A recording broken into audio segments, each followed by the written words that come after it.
Hey, Alex.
Which Dark Knight? All of them?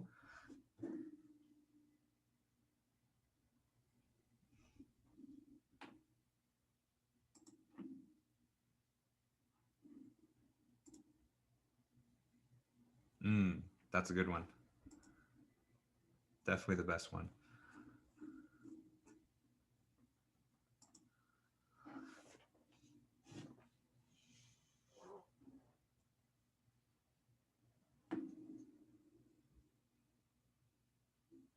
He was so good.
All right, it's 4 o'clock, so let's go ahead and get started today.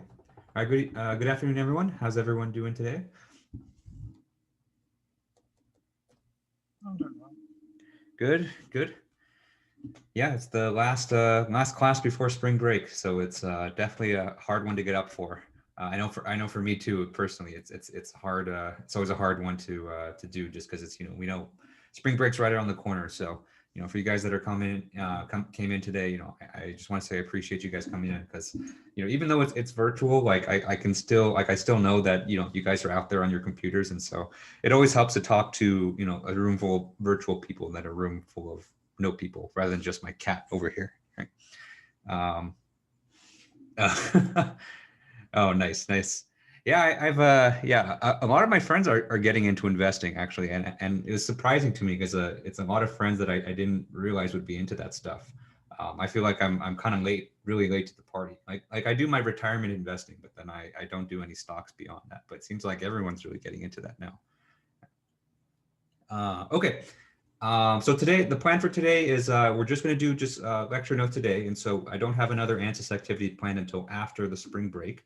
And so today we're going to finish up lecture note 7, where we're finishing up Gauss Quadrature. I talk a little bit about quadratic elements, and then we're going to start talking about the different element types. And so we're going to start with 2D elements, and then after the spring break, we'll transition to 3D elements as well. Right? Can I tell you why GME is back up 50% today? I would not be able to tell you. I had to text my my friend who's an accountant to explain the whole GameStop thing to me when he was all going down. Yeah.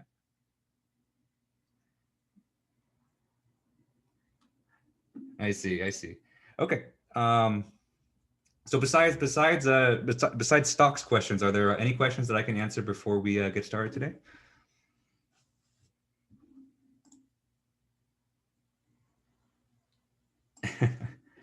All right, so let's go ahead and get started. All right, so last time we were here, we were talking about this idea of Gauss quadrature.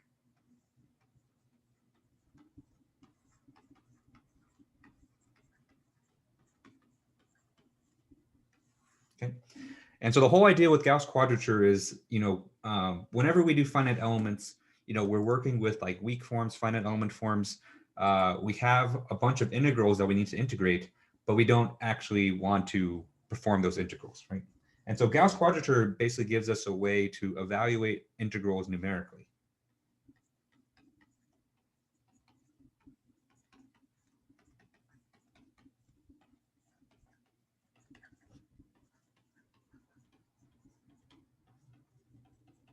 Okay.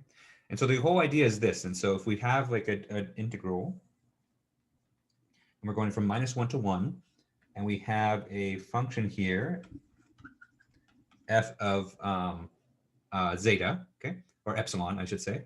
Instead of actually, taking the antiderivative of this and then, plugging in the bounds, what we can say instead is that we can evaluate this integral as a weighted sum.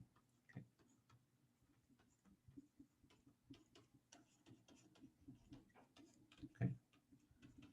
Depending on how many Gauss points that we want, okay? And so this right here is a weighted sum. Okay. A weighted sum involving the integrand.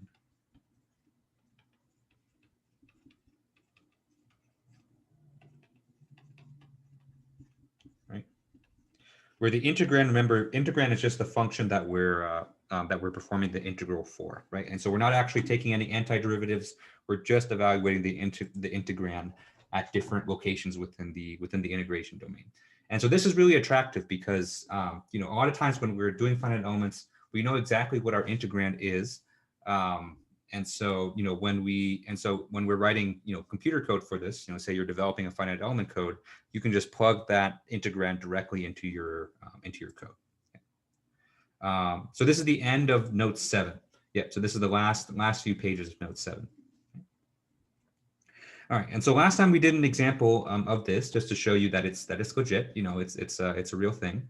And so where we left off was talking about these integration bounds. Okay. Because we said that Gauss Quadrature only works when your integration bounds are between -1 and 1. But most integrals that we do, they're not in between -1 and 1. And so what we have to do is we have to perform a change of coordinates.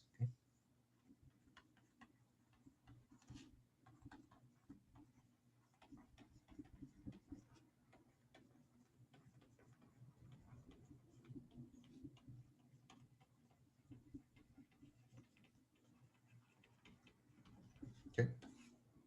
And so basically, normally we have an integral that looks like this, right? Where x1 and x2 might be,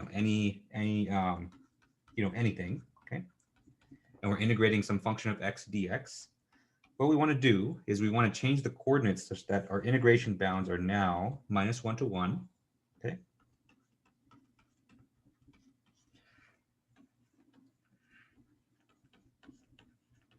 Okay. And we're now integrating over epsilon instead of x, right?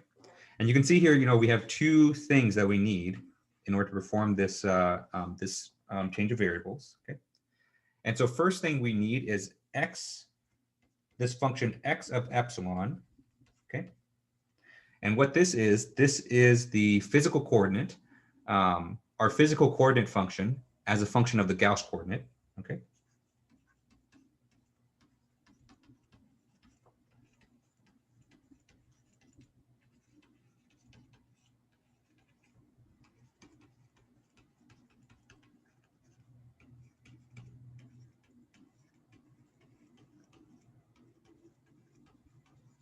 Okay. Where epsilon, remember, that's our Gauss coordinate. Okay. And so we basically need a function that relates the two. And so that's basically going to be our change of variables. Okay. And then the second thing we need is this derivative quantity, where this here is known as the Jacobian. Okay. Right. And so the Jacobian, you can kind of think of it as like a scalar convergence factor that goes between, the x coordinates and the epsilon coordinates. Okay. And so what we're going to do today is we're going to go over, how we actually solve for these, which is not that bad. And then we'll actually use it in an example to show you, how you would actually use this in practice. Okay. Okay. So any questions on this? This is just kind of a recap from last time.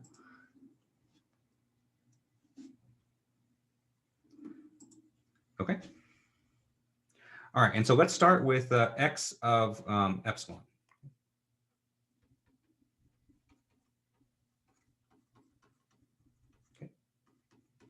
And so what we said last time was that, in order to establish this relationship, so it's, this is basically our functional relationship between x and epsilon, or between the physical coordinates and the Gauss coordinates, let's use our finite element shape functions.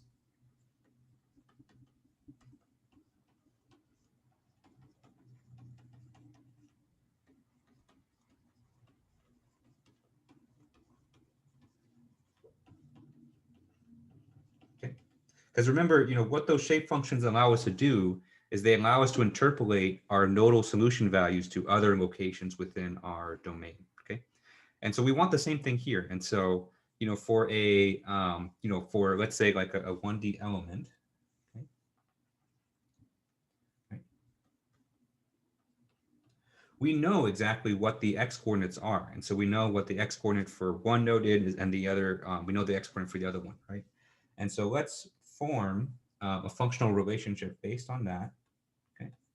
And so let's say that x of epsilon, which is now going to be a function of epsilon here, okay?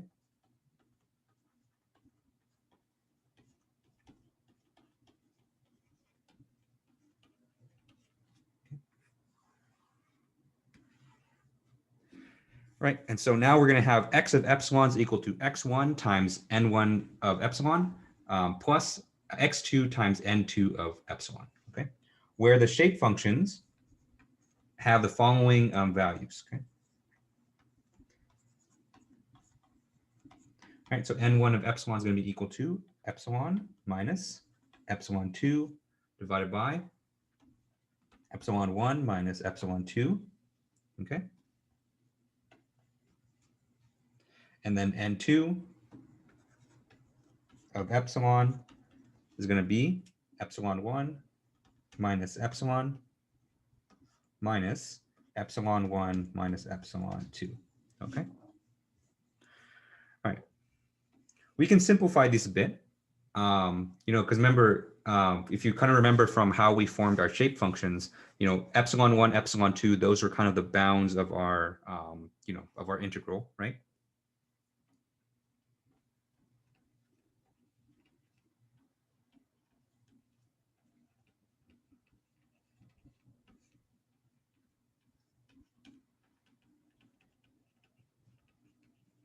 Okay. And there are also bounds for the element as well. Okay.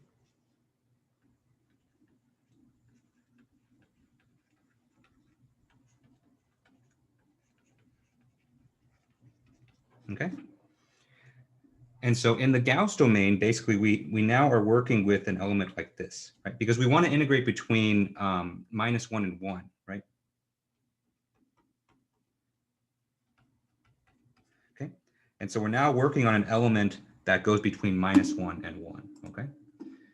And so this kind of gives us an interpretation for, what we're doing with our change of coordinates, right? And so if we compare, the physical element up here,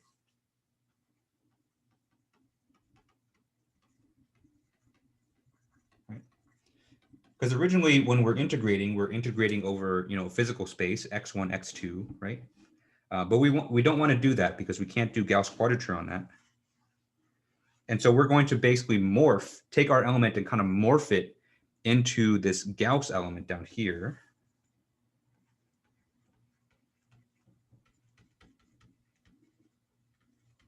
Okay. And so by morphing that from the physical element to the Gauss element, then we'll be able to integrate things effectively, right? Because then we can use Gauss quadrature for that. Okay. But since we know that epsilon1 here is -1 and epsilon2 here is 1, let's go ahead and plug that into our shape functions. And so that will simplify our shape functions pretty significantly. Okay. And so that will give us n1 of epsilon. This is going to be equal to 1/2 times 1 minus epsilon.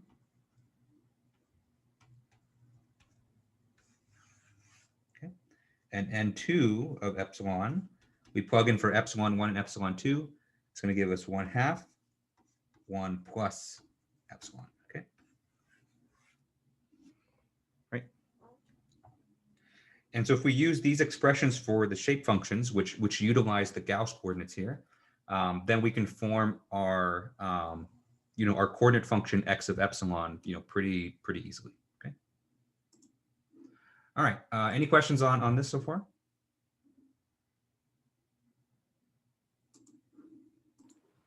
Wait, Professor. Yep. Don't move on yet. I'm still copying it down. Oh yeah, yeah, for sure.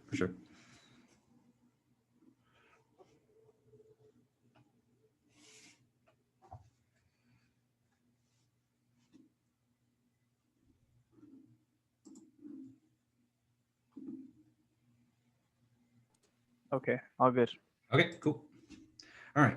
And so let's see how this actually looks like in practice, right? And so if we plug in for n1 and n2, what we get is x of epsilon is equal to x1 divided by 2 times 1 minus epsilon plus x2 divided by 2 times 1 plus epsilon, okay? Right? And so we can plug this guy in, into our integrand, right? Right. And so when we perform our change of variables, and we're transforming from f of x to f of epsilon, we're going to plug this function in there for x. Okay. Is that L minus epsilon or 1 minus epsilon? 1 minus epsilon. Yep. Epsilon is hard to write. Yeah. Sometimes I call it tornado just because the way I draw it makes it look like a tornado. Yeah. All right, Sarah, your questions. Do you have a homework or answer activity due after the break? Not yet. And so, you guys have answers activity 3 due tomorrow, and then I'm not going to assign anything new until after the break. But I do want you guys to think about your project proposals because that's going to be due on the Friday after the break as well. And so think about your project proposals, and if you get that done, you can submit that as well. Mm-hmm. Yeah, so I do need to create the assignment for that. So I'll probably do that probably tomorrow, either tonight or tomorrow morning. Yeah. Okay. And so what we're going to do from here is basically wherever we see x,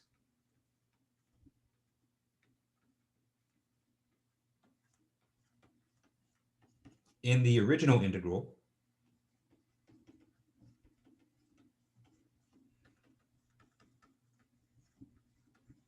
right?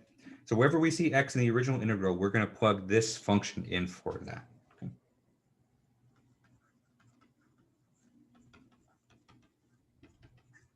Right.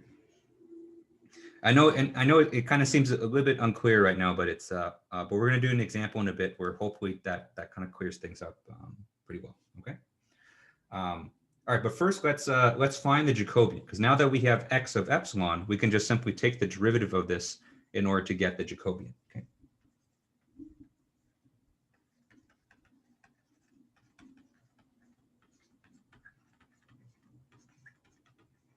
Okay. And if you're wondering, why this kind of relatively simple thing has a name, right? And so, we're doing kind of the simplest kind of 1D version of Gauss Quadrature. And so, when we take the Jacobian, and it just ends up being just a single number.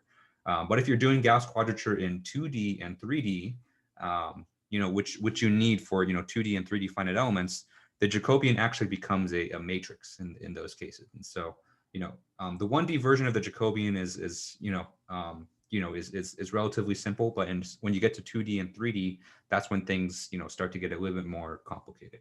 And so even though we're just taking the derivative of this function, and you'll see it just ends up being pretty simple, the reason we call it the Jacobian is because it's more for the 2D and 3D versions. All right, and so let's take our function up here and let's take the derivative with respect to epsilon, or a tornado. Okay, and so we're going to take d epsilon of the first term. So we have x1 divided by 2 times 1 minus epsilon, okay, plus d epsilon of the second term, which is x2 divided by 2 times 1 plus epsilon. Okay. And so if we perform these derivatives, what we get is a minus x1 over 2 plus x2 over 2. Okay.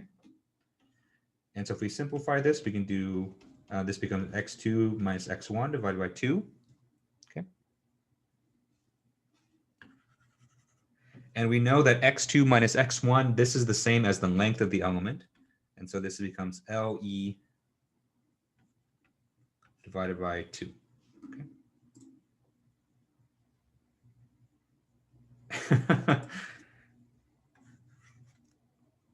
Yeah.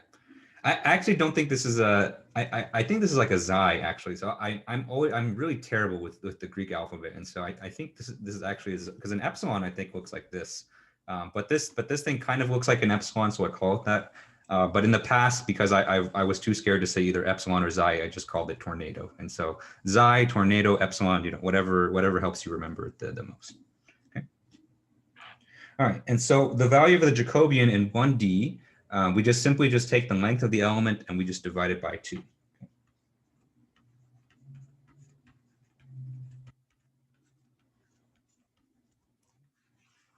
Remember, LE here is the physical length of the element.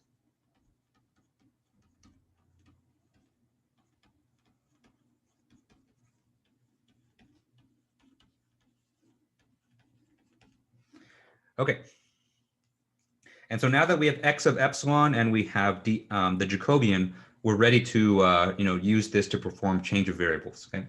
And so in the next example, I'm going to redo one of the integrals that we did in a previous example, but I'm going to evaluate it with Gauss Quadrature instead. Okay. All right. Any questions before we jump into that example?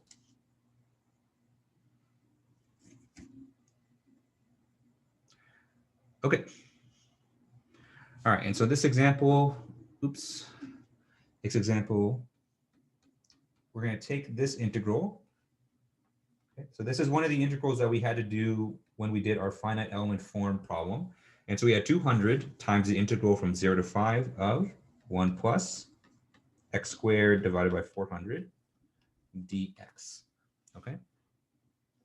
And so what we did before was we actually evaluated this integral. And so we took the antiderivative and we worked with that. But for this example, I'm going to show you how to evaluate this integral with Gauss Quadrature. And in particular, I'm going to use a 2-point Gauss Quadrature.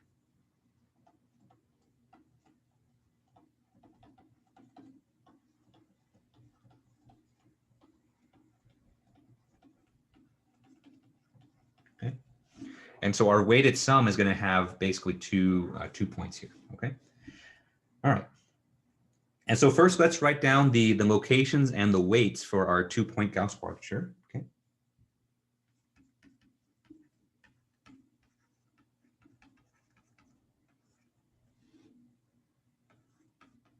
Okay. And so the first point, and so we have tornado 1. Tornado 1 is going to be -1 over √3, right? And the weight for that first point is going to be just 1. Okay. Our second Gauss point is going to be tornado 2. And this is going to be a +1 over √3. And the weight for this is also going to be 1. Okay. And so we're going to evaluate this integrand at these 2 points. But since the integration bounds here are 0 to 5, we need to perform a change of variables before we do that.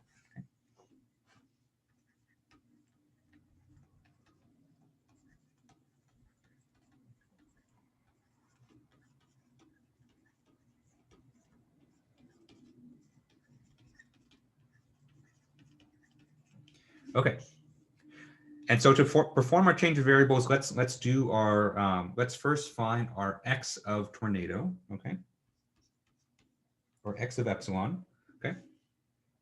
And so this is going to be x1 n1 of epsilon or tornado, okay, plus x2 n2 of tornado, okay. And for this problem, x1 is going to be the lower bound of the integration, so x1 is going to be 0. And x2 here is going to be 5, okay? And so if we plug in for x1 and x2, and we plug in for n1 and n2, what we get is the following. Okay? And so we can have 0 divided by 2 times 1 minus tornado plus 5 divided by 2 times 1 plus tornado, okay? And so since, we have a 0 divided by 2, of course, this first term here is just going to go away. And so then what we have is x of tornado here is going to be 5 divided by 2 times 1 plus tornado. Okay.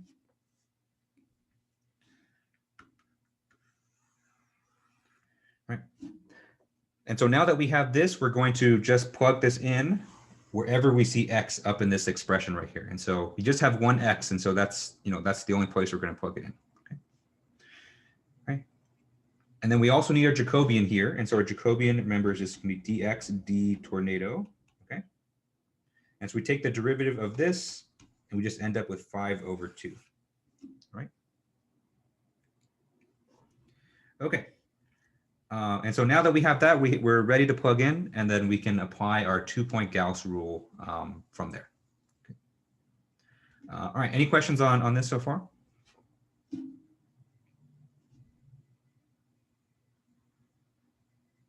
Okay. All right, so let's go ahead and transform this integral. Okay. All right, so we have 200 times integral from 0 to 5. Times 1 plus x squared divided by 400 dx, right? And so that's our original integral. And so now we're going to transform this into the Gauss integral, okay? And so instead of integrating from 0 to 5, we're going to integrate from -1 to 1, okay?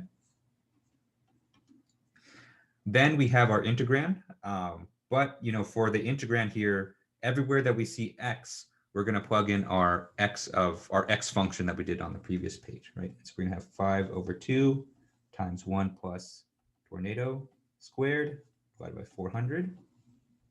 Okay. Then we have to multiply by our Jacobian, and so our Jacobian is 5 over 2. Okay.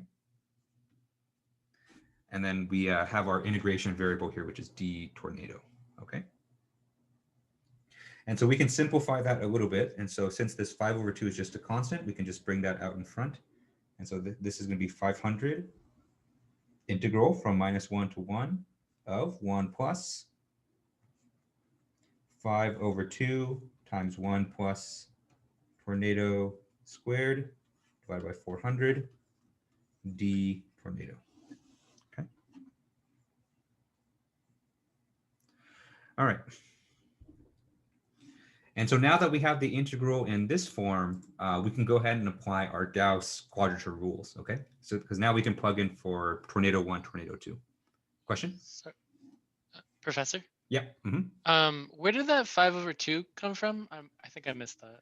Yeah, so that 5 over 2 is our Jacobian. So remember, Okay. in order to perform our transformation here, we have to multiply by dx d tornado. Yeah. Got it. Thank you. Mm-hmm. Okay. And so let's look back on this previous page and let's remind ourselves what our 2 Gauss locations are. And so we have one Gauss location at -1 over root 3, another one at +1 over root 3. Okay.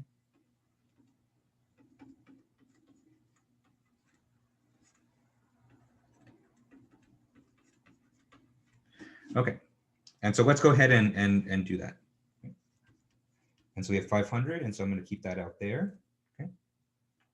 First, let's evaluate our integrand at -1 over root 3. And so we have 1 plus 5 over 2 times 1 minus 1 over root 3 squared divided by 400. Okay. And so that's the first Gauss point.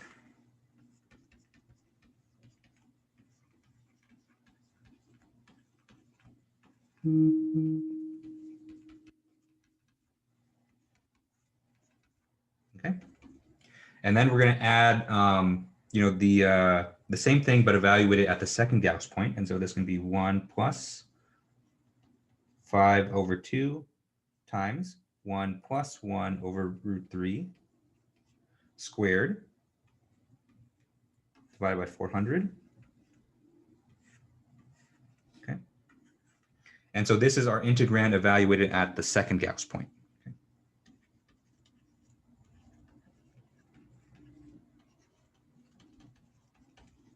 Okay.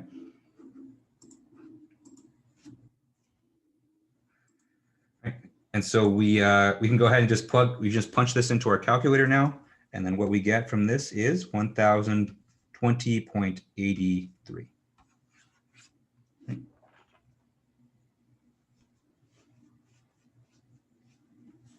Okay. And so, a very long and convoluted process, but if you kind of remember from a couple of weeks ago, this is the exact same value that we got from evaluating the integral the normal way. Okay.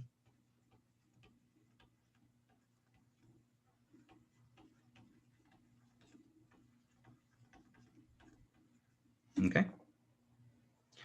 And now I know what you're all thinking. I know what you're all thinking is, this whole process fucking sucks, right?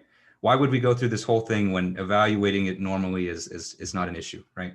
And so you're right. And so it's, Gauss Quadrature is one of those things that, for most, for at least human calculations, most of the time it's not, it's just not practical because, finding the antiderivative of a 1D integral usually is not that big a deal. And so you can do it, right? But remember, this is a method that's used for a computer. And so, for a computer, this is actually goes really quickly because you can code this up and you can evaluate any integrand for it as well. Okay.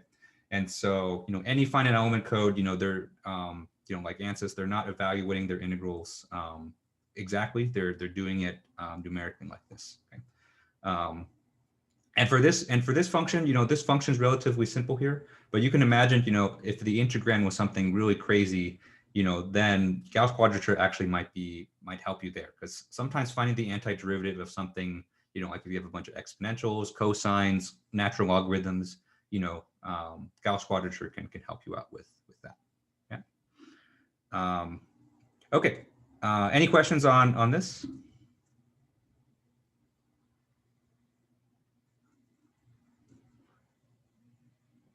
Yes, Sarah. So yes, we basically plugged in dx is equal to 5/2 d tornado. Yep. Mm-hmm. Yeah. And so I will tell you, another thing that Gauss Quadrature can be used for. This is kind of outside the realm of this class, but there are integrals that are normally, impossible to evaluate exactly too, right? And so let's say that you have the integral of e to the x squared, right? And so this is an integral that, famously is you can't find the antiderivative of this. And so you would have to evaluate this numerically. And so I know nowadays, you can just punch this into your calculator and evaluate that. But what do you think your calculator is using, right? So your calculator is using, it might not use Gauss Quadrature, but it's probably using something close along those lines, right? And so I think actually most graphing calculators, I think they actually use either trapezoidal rule or Simpson's rule, something like that, to evaluate these integrals numerically. And so they're not, inside your calculator, they're not taking antiderivatives. They're using some kind of method. And so Gauss Quadrature is one of these methods, but there's more out there. It's just, for just kind of based on how finite elements is formulated, Gauss Quadrature is used more for that. But there's other techniques out there to evaluate integrals as well. Okay, and so that's Gauss Quadrature, and so that gives you kind of an inside look on how these integrals are evaluated. And some finite element softwares actually too will let you modify some parameters for Gauss Quadrature as well. And so some finite element softwares will let you pick, how many Gauss points do you want to do for the integration. I haven't found that setting in ANSYS yet, and so I don't want to say that I'm pretty sure you can change it in ANSYS. It's just I haven't been able to find where they actually hide that setting. But for most finite element programs, they give you the option of how you actually want to evaluate those integrals. So it's it's a good thing to know. Okay, and so before we move on to 2D elements, I do want to talk about quadratic elements a little bit.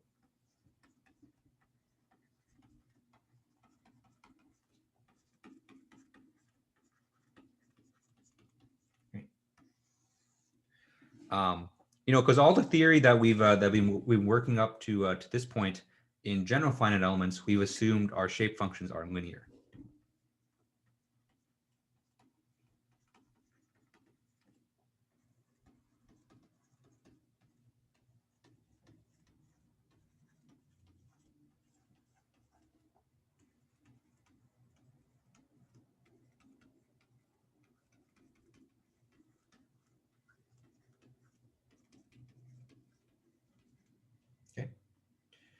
And so, if you just took a look at our shape functions that we had previously, you can see that they're linear functions, right? And so we have n1 of tornado is 1/2, 1 minus tornado, and n2 is equal to 1/2, 1 plus tornado, right?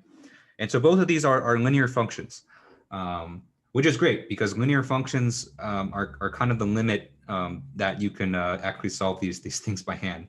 Because once you get up to quadratic functions, it starts to get a little bit more tricky. Yeah. Oh, question. Let me see. When we went and plugged in tornado 1, tornado 2, did we actually take the integral before plugging in the endpoints? Right. Yes. Yeah. So that's the whole idea with Gauss Quadrature is that you don't actually integrate, and so you basically just take the integrand as it is, after you perform the change of coordinates, and then you plug, and then you just evaluate it at tornado 1 and tornado 2. Yeah. Yep. All right. But linear shape functions, they're not the only option, and so in finite elements you can have any basically order polynomial that you want, right?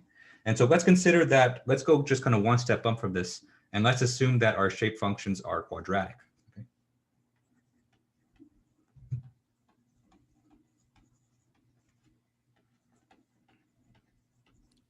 Professor, Yep. we've assumed that the shape functions are linear in class, right? But in ANSYS, we've chosen quadratic. Or Correct. am I- Yes. Okay. Yeah. Yeah. So in ANSYS, you can choose either linear or quadratic as well. It's just for structural simulations, quadratic elements.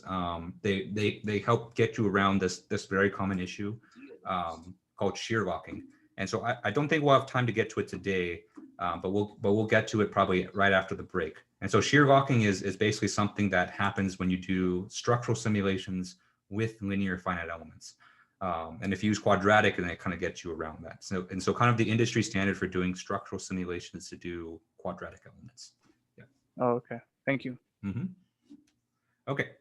And so if you kind of remember, when we first were developing, our linear shape functions, the way that we did that was we had our element that looked like this, right? So maybe we had x1, x2, and we had our solution values u1, u2, right? And so the way that we obtained our shape functions was we said that our interpolation function, which we call ue of x, we assumed that this was a linear function. Okay. And so we assumed that it was a0 plus a1x, right? And so we said that, given that our nodal solution values are u1 and u2, we assume that the variation within the element was linear. Okay. All right. And so for quadratic functions, we're going to assume that we have one additional term here. And so we're going to assume that we have an additional a2x squared, right? And so that gives us a quadratic function. And then in order to solve for all of those constants, a0, a1, a2, we actually need an additional node inside our element.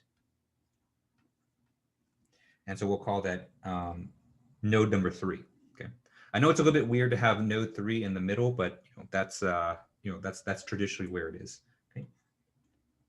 And so this node, which we've kind of created in the middle of our element, this is usually called a mid node.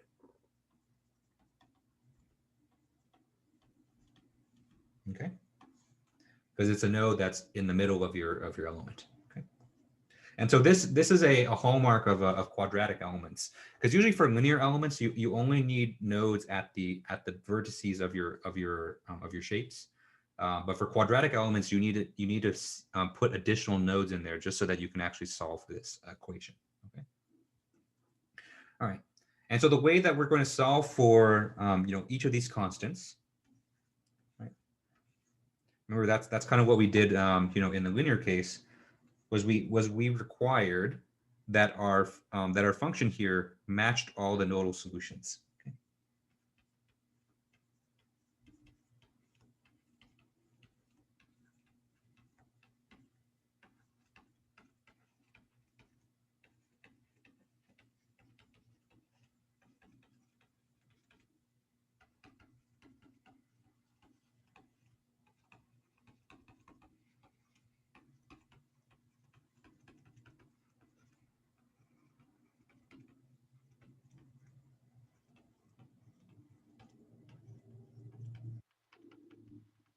Okay. And so in other words, we're going to set up a system of three equations to solve for our three unknown coefficients, right? And so we're going to have u of x1 is equal to u1, okay? Then we have u of x2 is equal to u2, and then u of x3, this is equal to u3, okay? And so I'm not going to go through and solve this system because it's it's kind of an exercise in pain and symbolic linear algebra.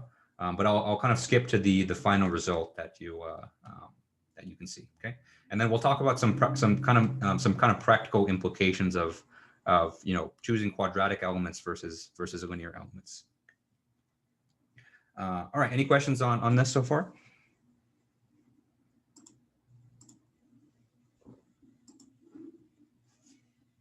Okay. All right, and so if you solve that, question? No, I'm not going to make you do it.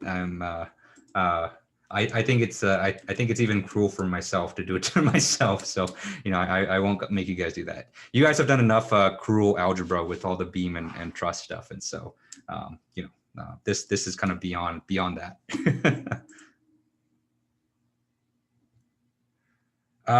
Yeah, technically yes. And so this is the u. Oh, sorry. So this is not u2 here.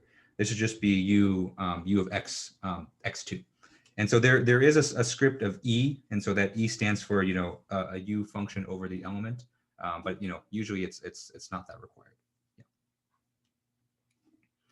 Okay. All right, and so you solve that linear system equations, and you end up with the following expression. And so I'm going to put this in shape function form, just like we have before, right?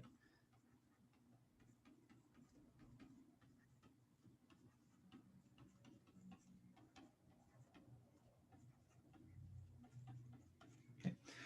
And so since now we have three nodes, we have three shape functions, and the three shape functions are given by the following values. All right, so n1 of x looks like the following, and so we have x minus x2 times x minus x3 divided by x1 minus x2 times x1 minus x3. Okay. Right. And 2 of x is going to be x minus x1 times x minus x3 divided by x2 minus x1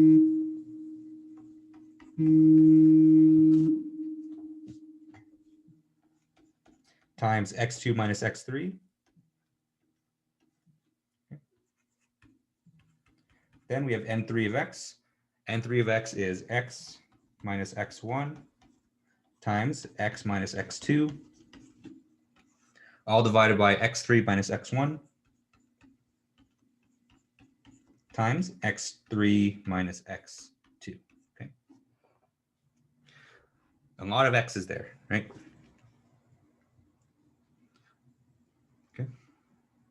And so if you actually, multiply these you actually FOIL a lot of these guys out, what you'll see is that these are quadratic functions, as is, the name quadratic elements. Okay. Okay.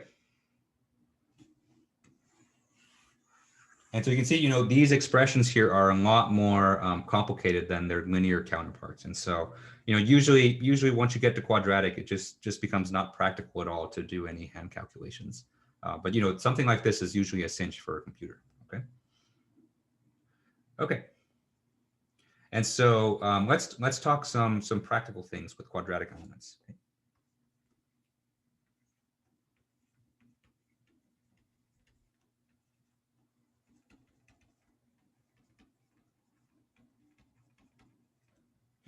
And so quadratic elements, because it has that mid node, quadratic elements will always require more nodes than linear elements. Okay.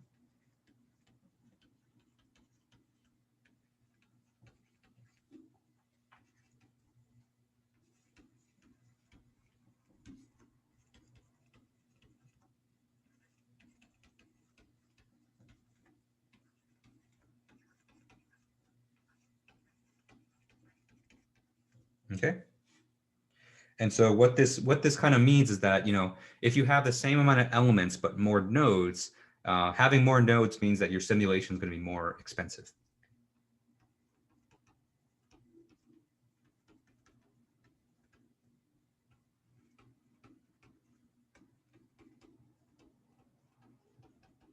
Okay.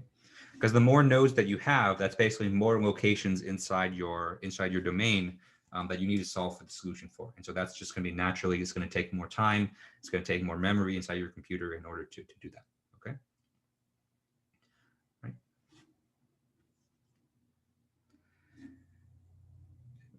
And I'll show you kind of the actual yeah, I'll actually show this to you in practice in ANSYS as well. But just one more point I want to make is that when you're using quadratic elements here, normally for a 1D element, if you saw that our element stiffness matrix was only 2 by 2, but for a quadratic element, now our element stiffness matrix would be 3 by 3 because we have 3 nodes per element.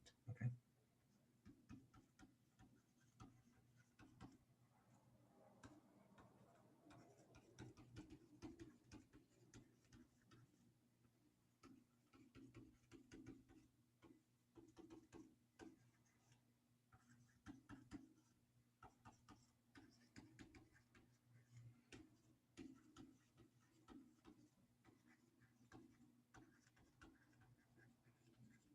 Okay.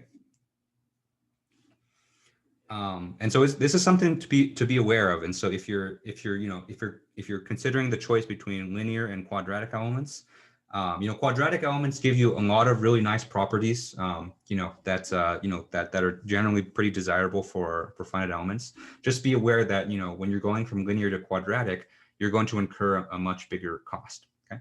And so I'm going to show you, in ANSYS. So I'll show you that if you have the exact same amount of elements, changing from linear to quadratic is going to result in much higher amounts of nodes. Okay.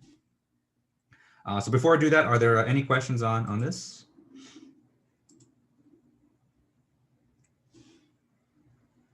Okay. All right. So let me go ahead and switch to my laptop really quick just to kind of show you. Okay. All right. So there's the lecture notes. And so here's our familiar old friend. This is ANSYS activity 1, right? And so this is our plate with the hole. And so this is kind of the default set of parameters that I had you do for that activity, okay? And so you can see here under automatic method, the element order here is quadratic. And so basically all of these elements that you see here in 2D are quadratic elements, okay? And if you look at here on the statistics in the bottom left of the screen, then you can see that, our number of elements is about right around 1,000, and our number of nodes is about 3 times that much. And so our node count is 3,367. Okay? And so I want you to kind of remember those numbers. And so, 1,000 elements, 3,000 nodes. Okay? Because what I'm going to do now is I'm going to change the element order here from quadratic to linear, and then I'm going to reproduce the mesh. Okay? And so, remember those numbers, right? And so it's kind of like a card trick. So remember the card that you have in your hand, right? And so we're going to regenerate our mesh. And so what you can see here is that the number of nodes, our number of elements basically the same. And so before we had 1,069, and so our element count went up by 3, which is basically negligible. But our number of nodes was decreased dramatically, right? And so instead of having 3,300 nodes, what we have instead is about 1,100 nodes. Okay, and all I did was I switched the the element order from linear to from quadratic down to linear. Okay, and remember the reason we have this big difference is that for quadratic elements, in addition to the points that are on the corners of these squares here, the quadratic elements need additional mid nodes that you don't really see in order to satisfy all of the shape functions, basically. Okay, but for linear you don't need that. So for linear elements, all you need are just the corners of your shape here. But when you go quadratic, there's some additional mid nodes that you don't see, and that bumps up the cost of your simulation quite a bit. Okay. And so for a 2D simulation, you can see that the cost increases about 3x, but for 3D simulations, it becomes a lot more. All right, question. So for quadratic elements always have 3 times the amount. Not always, and so it depends on it depends on the shape of the elements that you use, and it depends on the dimensions as well, right? And so if you think of think back to actually our 1D case that we just did before, right? And so for 1D elements, the linear element had 2 nodes to it, so it's basically the 2 endpoints for the element, but our quadratic element had 3, and so if you go from linear to quadratic in a 1D sense, you're only going to increase your node count by about 50%, okay? But in 2D, you can see that that amount is exacerbated quite a bit. And so, we're changing to about 3x here. And then when you go to 3D, the difference is even greater. And so as we, next thing that we're going to talk about, lecture notes 8 and lecture notes 9, we're going to talk about the different element shapes, like the 2D element shapes and the 3D. And I want you guys to kind of, pay attention to, the difference between the linear and the quadratic forms of the same element, and how many, how many more degrees of freedom that you'll have compared to each other. Yeah. Okay. All right. So any questions on this before we start really talking about 2D elements?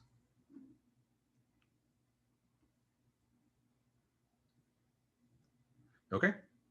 All right. And so let me go ahead. Let's bring back my laptop. My iPad. All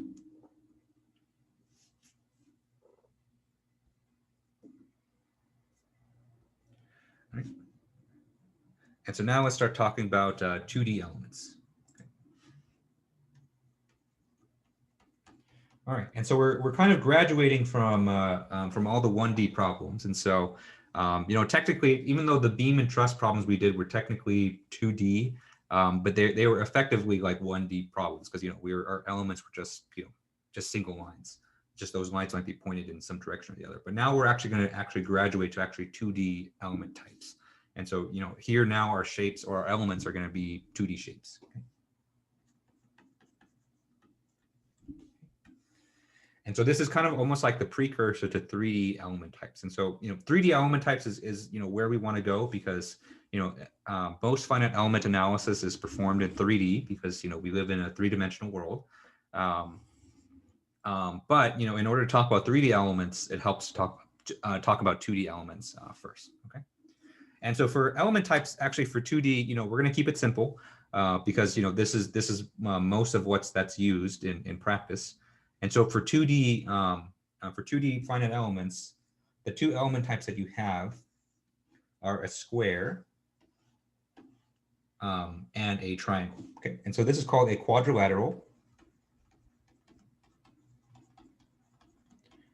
because I guess square and rectangle was too basic, and so they decided to give it a much more complicated name, right? And then triangle. Okay. And so it feels like you're kind of back in elementary school a little bit, because we're talking about just shapes here, but the shapes they have interesting mathematical and finite element properties. Right? I still remember when I was in high school, I was taking SAT prep classes, and I remember before every practice test, they have you practice filling in the bubble, just so that you know how to use your number 2 pencil and do that. And the question for some reason is always, which one of these shapes is a circle? And they show like a square, they show a triangle, they show a circle, and they show like a hexagon or something like that. My friends and I we'd always joke, or we'd always say like, I wonder if they would fail us if we actually got this first practice question wrong. But nothing ever happened. It was just a practice one. Yep. Elementary school. Yeah, that's a good one. They are SpongeBob and Patrick. That is true. A little bit. It's SpongeBob and Patrick's head. Patrick's head, I guess, because Patrick normally is a star, but I guess it looks like his head. Yeah. Okay. And so let's start talking about these element types and how they actually form into finite elements. Okay. Because it's fun to talk about shapes and what they look like, but the reality is when you're doing finite element analysis, which shape that you actually choose for your finite element analysis is actually an important decision. Okay. Choosing shape and choosing order are very important decisions that you need to make for finite elements. Okay.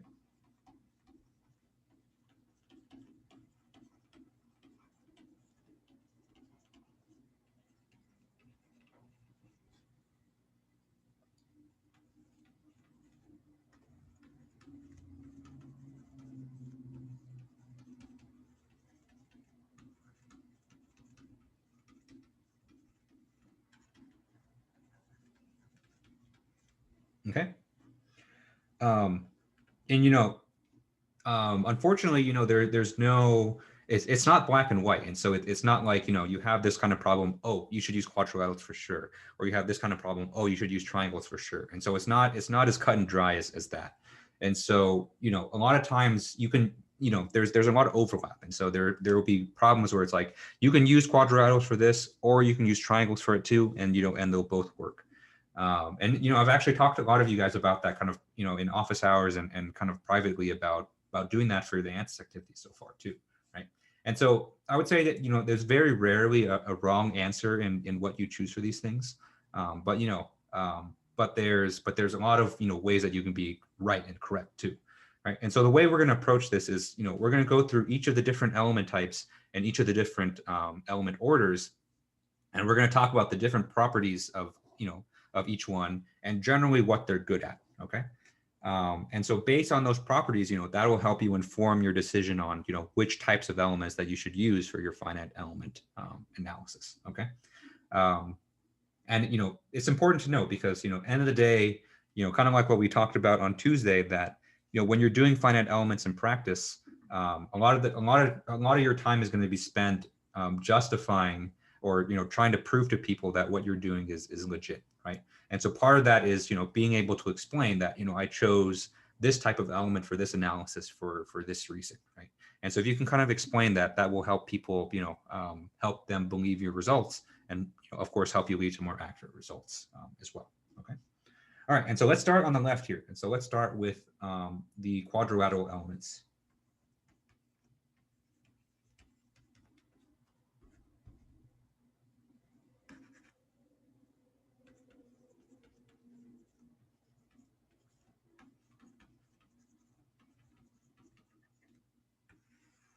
Okay, and so the quadrilateral element, let's say it looks like this, right? And so let's say that it has a height, we'll call it a W, okay? And so the length for that we'll say is L, okay? And then we're going to have nodes at each of the corners of the quadrilateral, okay? All right, and so we'll call this node I. And we'll call this one node J.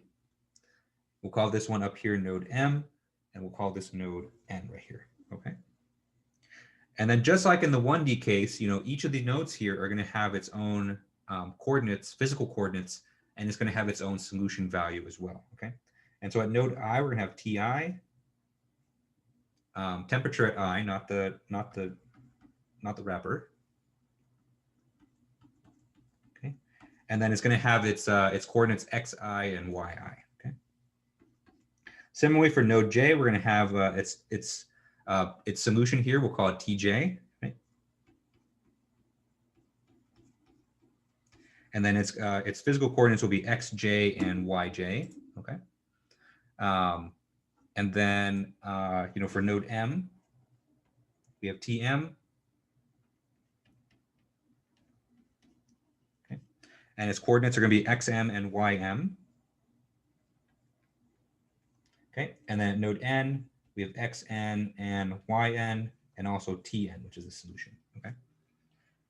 Right. So I apologize. I know for the previous notes I used the symbol u to denote the solution. Here I switched to t, and so that's kind of just what's in front of me, and I kind of wasn't thinking.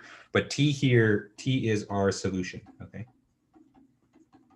And so that's basically what we're solving for in our finite element. So, I'm basically assuming that we're doing heat transfer problems at this point because we're solving for temperatures, okay?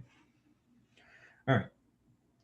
And so, even though we're in 2D now, I want you to kind of remember, the important properties of, what we were working on in 1D, which is that every node is going to have, its solution variable and also its physical coordinates. It's just that now in 2D, we have both X and Y coordinates that we need to account for, okay? All right, any questions on this? So you mentioned how having quadrilateral instead of linear is a lot more resource intensive, but is there any times when you would want to go for linear if you could still afford to go for quadrilateral? Like, Yes, it's a good question. And so you know, there are definitely times when you want to go linear over quadratic, because linear elements are just so much cheaper. But it kind of depends on the problem that you're running. And so we'll talk about this later too, that linear elements work really well for actually heat transfer problems.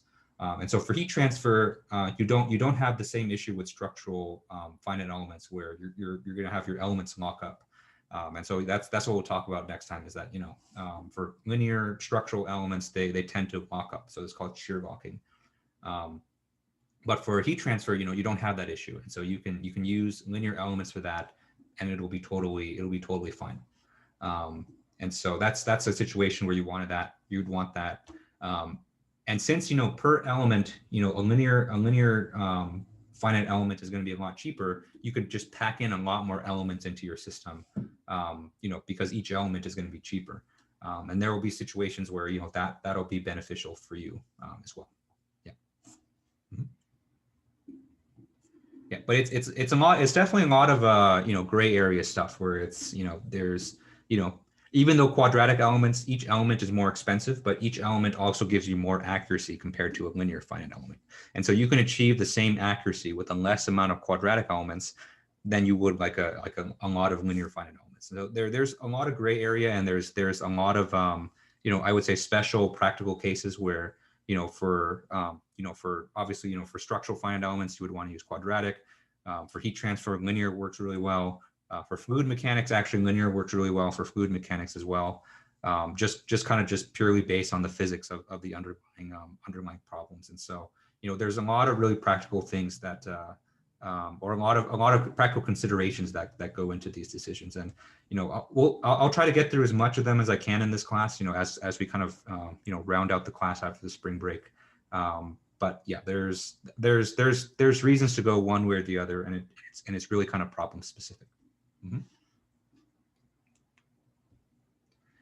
All right. So any other questions on this page? Okay. All right. So let's start with the linear case. And so let's assume that our quadrilateral here was a linear finite element.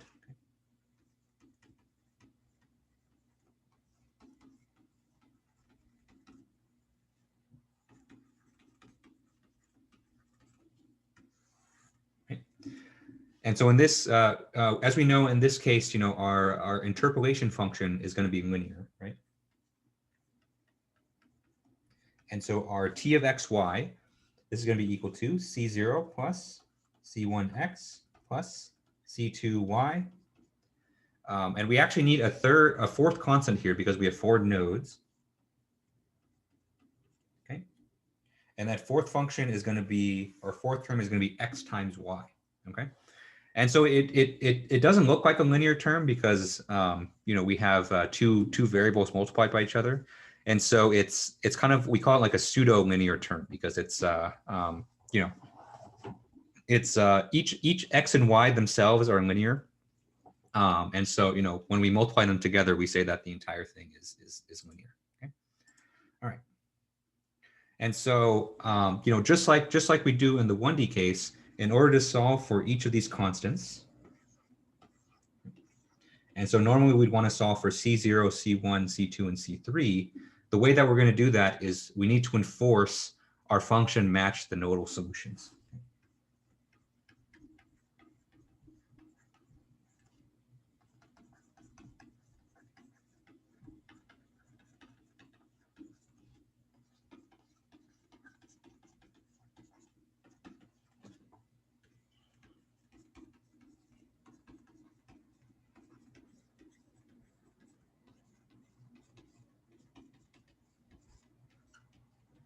Okay. And so to do this, you know, we have to basically match the conditions at node I, J, M, and N, right? And so we have to say that T of X I, Y I is going to be equal to T I. Okay.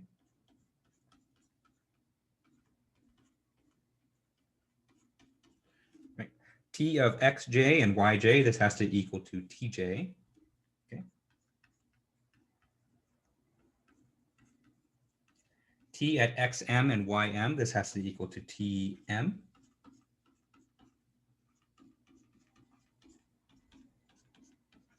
Okay, and then t at xn, yn, this is going to be equal to tn.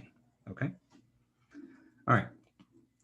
And so, this is a much bigger problem than it was before, right? So now we have 4 constant to solve for. And so, of course, if you want to try and go and solve for these, definitely go for it. But, I'm not going to make you do that. Okay. And so in the end, what you get is an expression that looks like this, right? Right. And so we're going to get everything in terms of the shape functions, where now we have 4 shape functions since we have 4 nodes, right?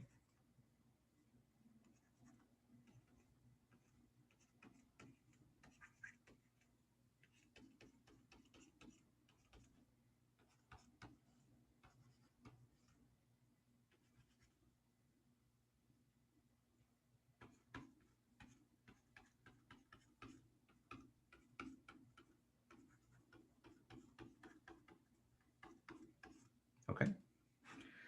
Oh, I switched notations here. So I went from ij to 1, 2, 3, 4. I should just use 1, 2, 3, 4 to begin with. Sorry about that. All right, so this would be tj, ti, ni, tj, nj, tm, nm, t, n, n little n. Okay. And so on the next page, I'll write out the expressions for each of these shape functions. Okay. All right. So any questions on this?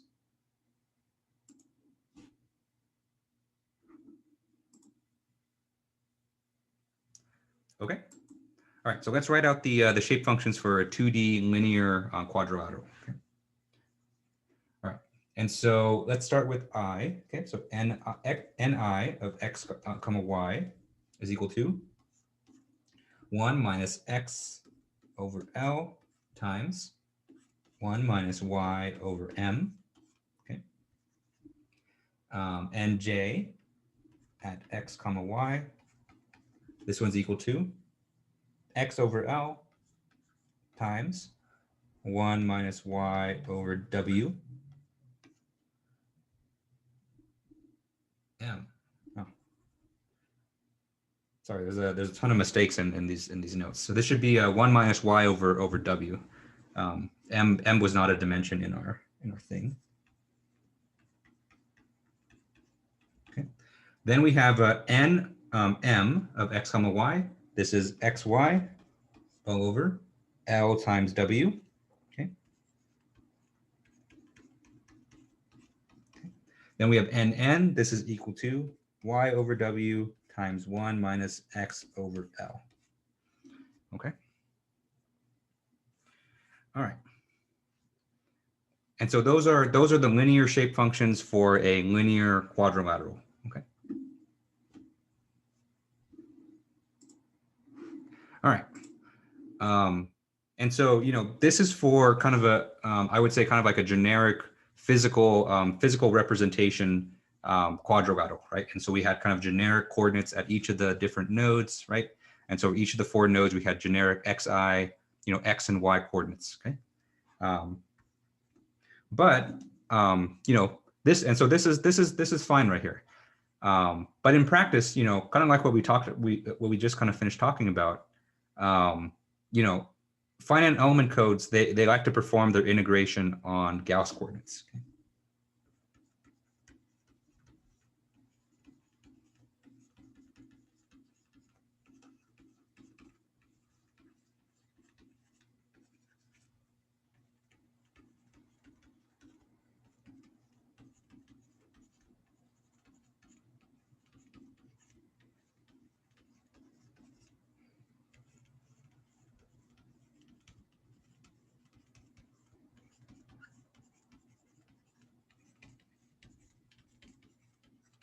Okay? And so, if we can do that, then we can apply, a 2D Gauss Quadrature. And so, I'm not going to go over that in this class, how you do 2D Gauss Quadrature, but it's actually, not too much of an extension over the 1D ones. But generally, what you'll see for these 2D and 3D finite elements is that, there's a form for the shape functions in the physical coordinates, but then there's also a form of the shape functions in the Gauss coordinates as well. And the Gauss coordinates are the ones that's actually implemented in the code, just because they're pretty simple. Okay. And so on the next page, I'll show you what the Gauss form of the linear quadrilateral looks like, and then we'll look at the corresponding shape functions. Okay. All right. So any questions on this?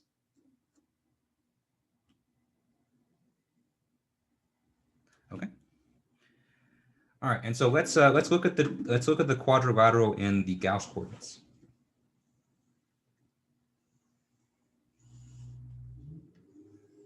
All right, so let me draw our quadrilateral like this. Okay. We're gonna have the return of the tornado, and so our tornado is our favorite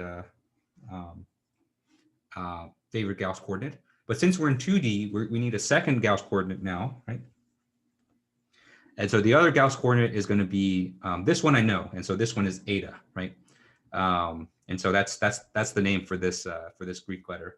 But you know, in my mind, I call it like bougie N because it looks like just a fancy letter N with like a little like, ooh, I'm fancy kind of thing, right? Okay, and remember the thing with Gauss coordinates here is that, you know, we want everything to go between -1 and 1, right? And so if we write out the Gauss coordinates for each of these different nodes right here, then they're the following, right? And so I'm going to give everything in terms of epsilon comma eta, okay? And so the I coordinate here, this is going to be -1 comma -1, okay?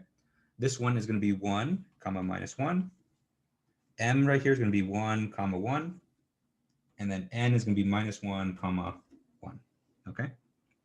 And so everything here is between -1 and 1, which is great. Okay, and so that's going to help us with the Gauss quadrature. Which we're not going to go there in this class, but you know, this is that's kind of how they're formulated. Okay, and so under these conditions, you know, the shape functions look like the following. Okay.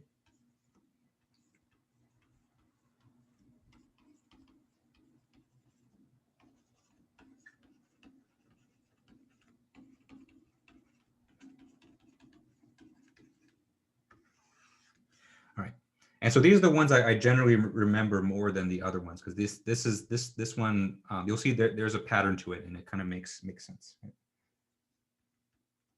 All right, and so let's go over Ni of epsilon and eta, right? And so this can be 1/4 times 1 minus epsilon times 1 minus eta. Okay. Let me write in the next line. Okay. And we have Nj of epsilon and eta. It's going to be 1/4 times 1 plus epsilon times 1 minus eta.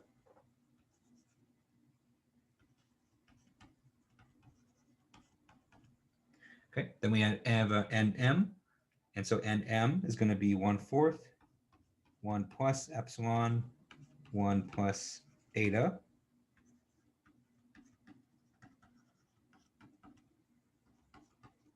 And then finally, Nn, this is going to be 1 minus epsilon, 1 plus eta. Okay. And so these are the shape functions for a Gauss form of the linear quadrilateral. Okay. Okay. And so with these ones, you know, you'd be able to do Gauss quadrature. And so actually in my graduate form of this class, I actually have, you know, my students actually write a 2D finite element code. And they use these shape functions to actually perform their Gauss quadrature integrals. Yeah. Okay, so any questions on this before we move on to the quadratic quadrilateral?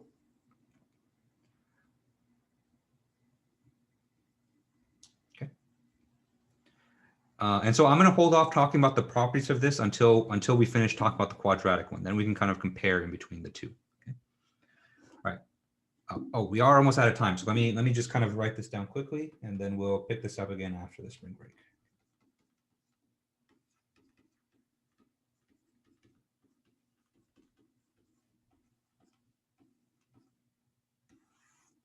Okay. And so the quadratic quadrilateral looks like the following, and I'm going to draw it in the Gauss coordinates. Okay.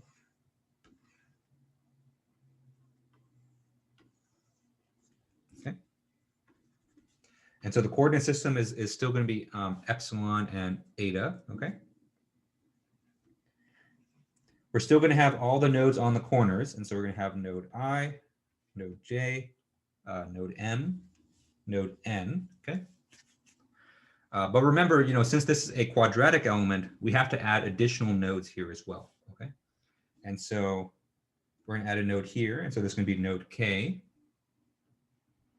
This is going to be node L. Okay. This is going to be node O. And this is going to be node P, right? And so we have eight nodes here, okay?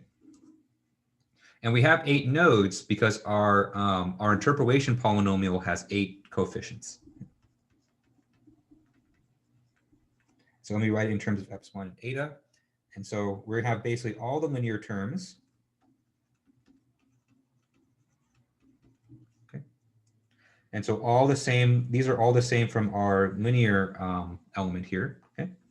But now we're gonna add all the quadratic terms as well. So we have a C4 epsilon to the 4th, or epsilon squared, plus C5 eta squared, plus C6 epsilon squared eta, plus C7 epsilon eta squared, okay? Okay. And then in order to solve for these constants, you can go through the same exercise where you enforce the nodal solutions at each of the nodes, and you can use that to solve for those 8 constants. Okay, I'm saying you can, but I'm not saying that you should, because it would be a good at least a good afternoon and a good evening worth of work. Okay. All right. So any final questions on this before we wrap up for spring break?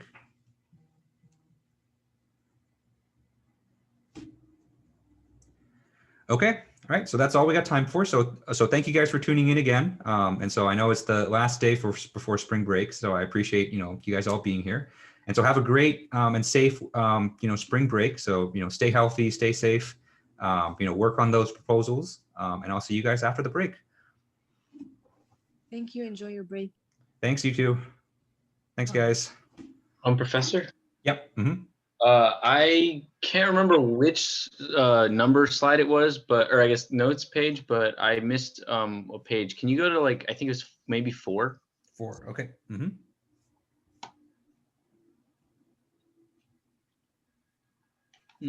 Wait, actually, sorry. Could you go one more? One more? No, one. Sorry, 5. Oh, 5. Okay. No, I got this one. Sorry, one more then. Mm-hmm.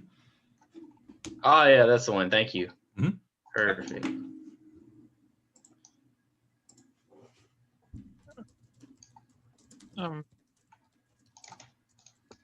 Okay, so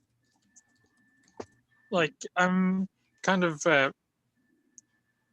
short on time to do the ANSYS activities that's due tomorrow. Can you extend the due date for a day, because I've been pretty busy this week. I'm not sure I'll be able to finish it on time. Yeah, sure. Yeah, if you can get it to me by Sunday 11:59, that's perfect. Yeah. Okay. Yeah. Thank you. Mm-hmm. Yeah, generally extending the ANSYS that's due tomorrow would be a good idea. Okay, so I'll extend it for everyone then. So I'll extend the due date until Sunday for everyone then for the ANSYS. That's very much appreciated. Yeah. Thank you. Mm-hmm. Yep. No problem. Can I ask about the project, because I'm still trying to think of an idea to do. Yeah, for sure. So